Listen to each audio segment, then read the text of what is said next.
Now, with earnings season underway, we're checking in on how folks are feeling on Main Street. The answer, not great. Small business optimism came in below average in December for the 24th straight month. That's according to the National Federation of Independent Business. Here with more on what's weighing on America's small businesses, Holly Wade, NFIB Research Center Executive Director. Holly, it is great to have you on the show. Maybe just start there, Holly, kind of the 30,000-foot view. How are small business owners feeling right now? Can you kind of walk us through what you're seeing in the surveys? Sure. So thanks for having me. And small business owners are fairly pessimistic still related to outlook on business conditions in the next 6 months and expansion opportunities. We've seen the same environment for about the last year and a half.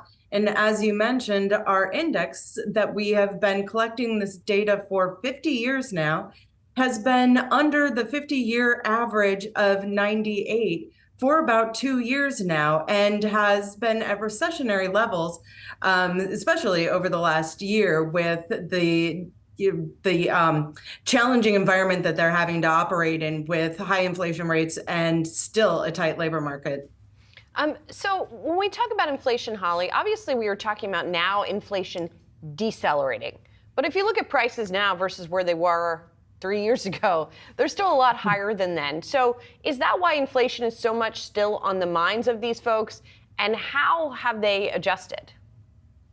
Absolutely. So we've seen in our survey that the first hit on inflation pressures are business owners' earnings. And so earnings have been deteriorating for a while now, and we've seen a bit of improvement on that end. So the first hit are business owners' earnings, and then they pass along those costs to their customers of their goods and services that they're selling. But that process takes a bit. They're also doing all of the things that you would expect internally in trying to increase productivity within their business, absorbing those costs in other ways.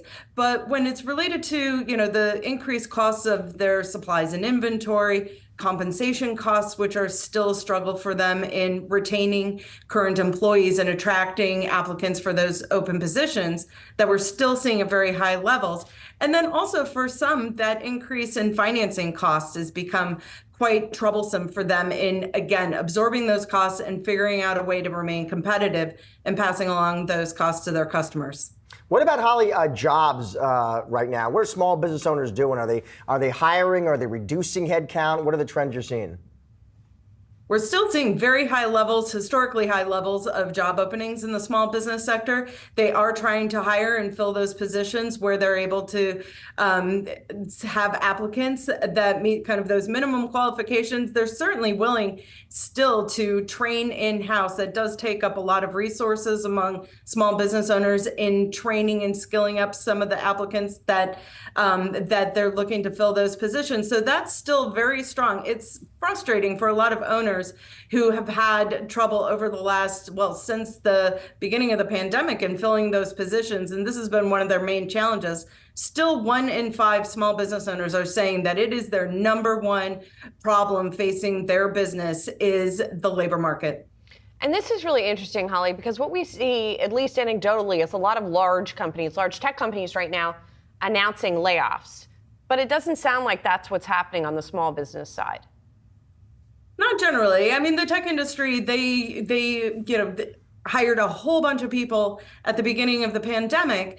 And so kind of right sizing and rebalancing their workforce makes sense. On the small business end, there was no, kind of that hoarding mentality that we kept hearing about with the large firms, in that they were trying to just keep as many employees on payroll. Payroll's very expensive, and they were having a hard time dealing with those increased costs. And so, they were trying to fill those positions throughout that time, and still are for many of them. It's been a struggle and continues to be a struggle, and very different situation than with some of their larger counterparts. Holly, I'm interested when you all at NFIB get worried about a recession. Are there kind of certain tells or metrics you watch closely in your surveys for that? Certainly. So we have questions related to sales, but those high levels of job openings, we would certainly see a larger fall off than we have to date in that question, in that category of small business owners, more saying that, no, we don't have, we're closing that job opening, not interested in filling it.